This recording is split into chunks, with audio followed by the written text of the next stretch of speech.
ધોરણ 12 આંકડાશાસ્ત્ર સ્વાધ્યાય 4.2 એટલે કે નવું ચેપ્ટર છે સામયિક શ્રેણી.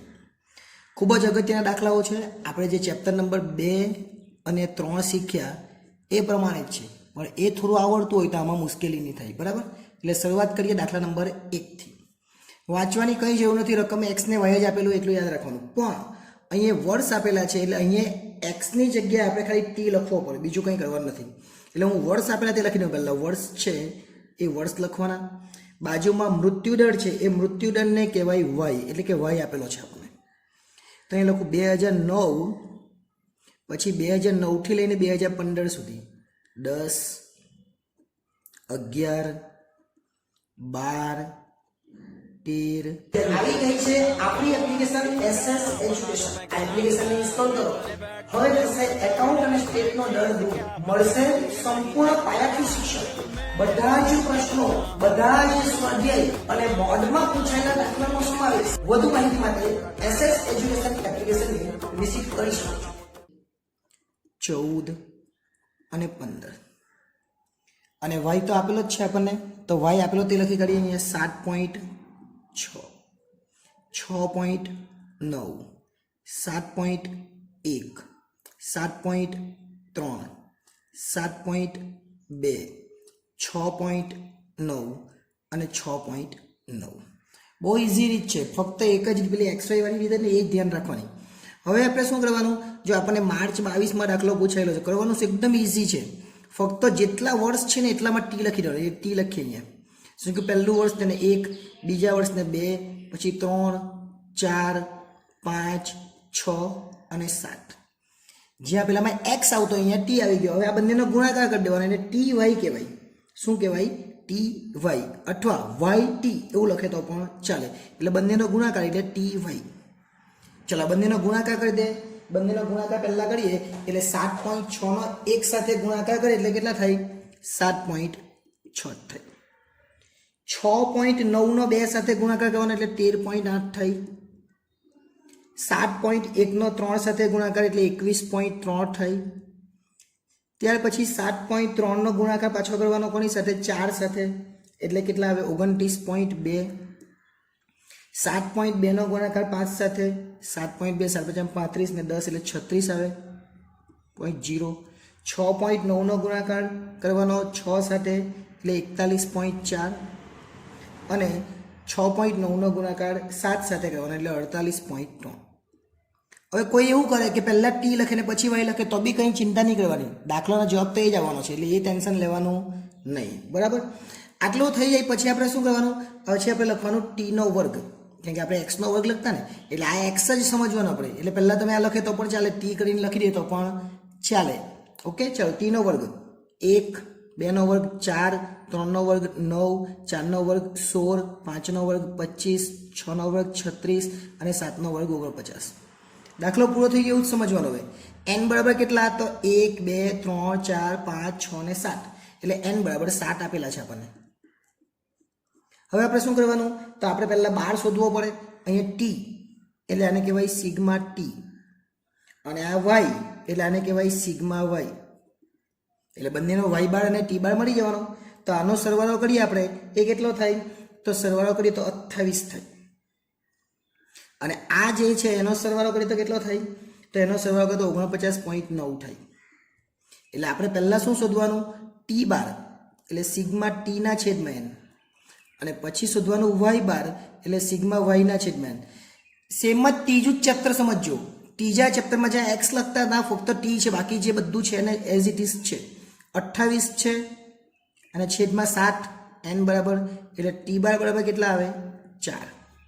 એ જ રીતના અહીંયા y બાર એટલે કે સિગ્મા y 49.9 અને n બરાબર 7 છે. એટલે ભાગાકાર કરે એટલે કેટલા આવે y બાર? તો 7.13.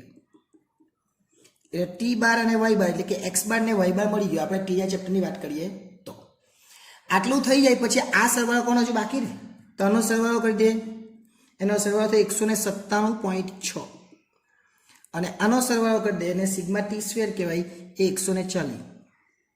હવે આપણે જે બીનું સૂત્ર મૂકતા એ જ જે ત્રીજા ચેપ્ટરમાં બીનું સૂત્ર મૂકતા હતા ને એનું એ જ સૂત્ર મૂકવાનું, ખાલી x ની જગ્યાએ t મૂકવાનું. જો n સિગ્મા એક્સ વાય કરતા એની જગ્યાએ ટી વાય કરવાનું.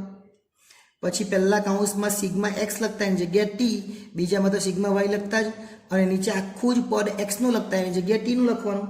એટલે સિગ્મા ટી સ્ક્વેર ઓછા સિગ્મા ટી આખાનો વર્ગ પટી ગયું.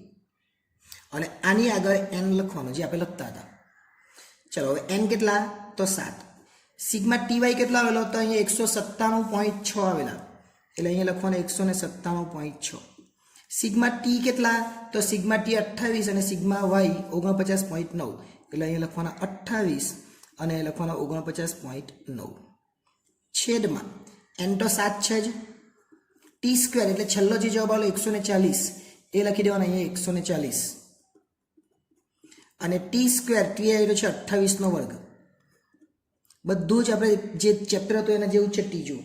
હવે આ બંનેનો ગુણ 197.6 ગુણ્યા 7 એટલે 1383.2 ઓછા આ બંનેનો ગુણાકાર 49.9 અને 28 એટલે 1397.2. 140 ગુણ્યા 7નો ગુણાકાર કરવાનો, 140 ગુણ્યા 7 કરીએ આપણે એટલે 980 થઈ, અને અહીંયા 28નો વર્ગ કરવાનો એટલે 28નો વર્ગ 784 થઈ. હવે અહીંયા જ લખવું હોય તો લખી દે આપણે, બાકી ત્યાં ઉપર લાઈન બી લઈ જાય તો વાંધો નથી, એ લખી દે. 1383 માંથી 1397 જાય તો -14 આવે, એટલે કે પોઈન્ટ 2 તો બંનેમાં છે જ. 980 માંથી 784 જાય તો 196 આવે. આટલો થઈ જાય એટલે પછી બી લખી દેવાનું, એટલે બી બરાબર કેટલો આવે? આનો ભાગાકાર કરી દેવાનો, પરંતુ માઇનસમાં 0.07 આવે. આ બી મળી ગયો. હવે એમાં એ હોતા હતા આપણને યાદ છે, તો અહીંયા એ લખી દેવાનું. એ બરાબર વાય બાર ઓછા બી એક્સ બાર લખતા એની જગ્યાએ બી ટી બાર લખવાનો. સૂત્ર એનું એ જ, પેલું એક્સ બાર લખતા એની જગ્યાએ કયું લખવાનું? ટી બાર લખવાનો. તો વાય બાર કેટલા? તો વાય બાર 7.13 છે, એટલે અહીં લખી દે 7.13.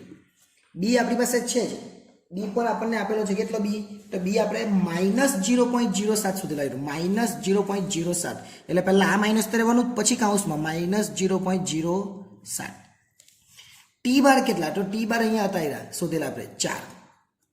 બસ એટલે આપણને એ મળી જાય, એટલે લખવાનું 7.13 માઇનસ, અને આ બંનેનો ગુણાકાર કરવાનો. એ બંનેનો ગુણાકાર કરે એટલે 0.28 થઈ, પરંતુ કેવા? માઇનસ. અને હવે આ માઇનસ માઇનસ પ્લસ કરી દેવાનું, આ માઇનસ અને આ માઇનસ એટલે પ્લસ થઈ જાય 0.28. એટલે આપણો છેલ્લો જવાબ આવે એનો 7.13 વત્તા 0.28 એટલે 7.41. આ બંને જવાબ થઈ જાય. પછી આપણે શું કરવાનું? તો પછી આપણે છેલ્લે કરવાનું વાય કેપ, જે આપણે પેલામાં બી કરતા હતા, એનું નામ બી વાય કેપ જ હતું, પણ પેલામાં એ વત્તા બી એક્સ લખતા, એ વત્તા બી પછી એક્સ લખતા એની જગ્યાએ ટી લખવાનો. ફક્ત એક્સની જગ્યાએ ટી, એટલે આ ચેપ્ટર પૂરું. ત્રીજું ચેપ્ટર જ છે, એક્સની જગ્યાએ ફક્ત ટી લખવાનું. એ કેટલા છે? 7.41. બી કેટલા છે? તો -0.07 આવેલા, અને ટી બસ આટલો જવાબ. પણ ઉપર ટી માટે કંઈ કીધેલો છે? જો 2017ના મૃત્યુદરનું અનુમાન મેળવવાનું. 2017 એટલે કેટલો સમજો. અહીં તમે જો 2015 છે, એ 15 તમે કેટલો આપેલો? 7. તો 15 પછી 16 આવે, અને 16 પછી 17 આવે. તો આ ટી કેટલો આવવાનો? આ 7 સુધી આપેલો, તો અહીંયા 8 આવે ને અહીંયા 9 આવે. એનો મતલબ કે 2017માં 9, એટલે હવે ટી બરાબર આપણે કેટલો લેવાનો? 9 લેવાનો. એટલે 7.41 વત્તા 0.07 અને ટી બરાબર 9 લેવાના. એટલે 7.41 વત્તા છે તો વત્તા રહેવા દે, અહીંયા આ બેનો ઓછા કરી નાખીએ એટલે -0.63 આવશે. હવે શું કરવાનું? 7.41 તો છે જ, વત્તા ઓછા ઓછા 0.63, એટલે વાય કેપ બરાબર છેલ્લો જવાબ લખી દેવાનો. 7.41 માંથી 0.63 જાય તો 6.78 આવે. અને આપણને શું કીધેલું છે? 2017ના મૃત્યુદરનું અનુમાન કરો, તો 2017ના મૃત્યુદરનું અનુમાન કેટલું કહેવાય? 6.78 થયું કહેવાય. એટલે આ રીતે આપણે દાખલો કરી શકીએ. આપણને જો 2016 પૂછેલો હતો તો અહીંયા, તો આપણે કેટલા લેતે? 2016માં 8 લેતે, કેમ કે 7 સુધી તો છે જ, અહીંયા 7 સુધી તો આવેલા જ છે, તો આપણે 8 લેતે. 2020 કહેતે તો 18 લખવાના, 19 લખવાના, 18 ને 10, 19 ને 11 ને 20 ને 12, ત્યાં ટી બરાબર 12 લેવો પડતો. એટલે એ ખાસ ધ્યાન રાખો કે ટી બરાબર છેલ્લે કેટલા લેવાના આવે એ. એટલે આ ચેપ્ટર જે છે સામયિક શ્રેણી, એ પણ ચેપ્ટર નંબર 2 અને 3 જેવું જ છે, મેં તમને પહેલાં જ કીધું. એટલે ખૂબ જ અગત્યનો દાખલો હતો. નેક્સ્ટ ટાઈમ જ્યારે મળીશું ત્યારે દાખલા નંબર 2 જોઈશું. આભાર.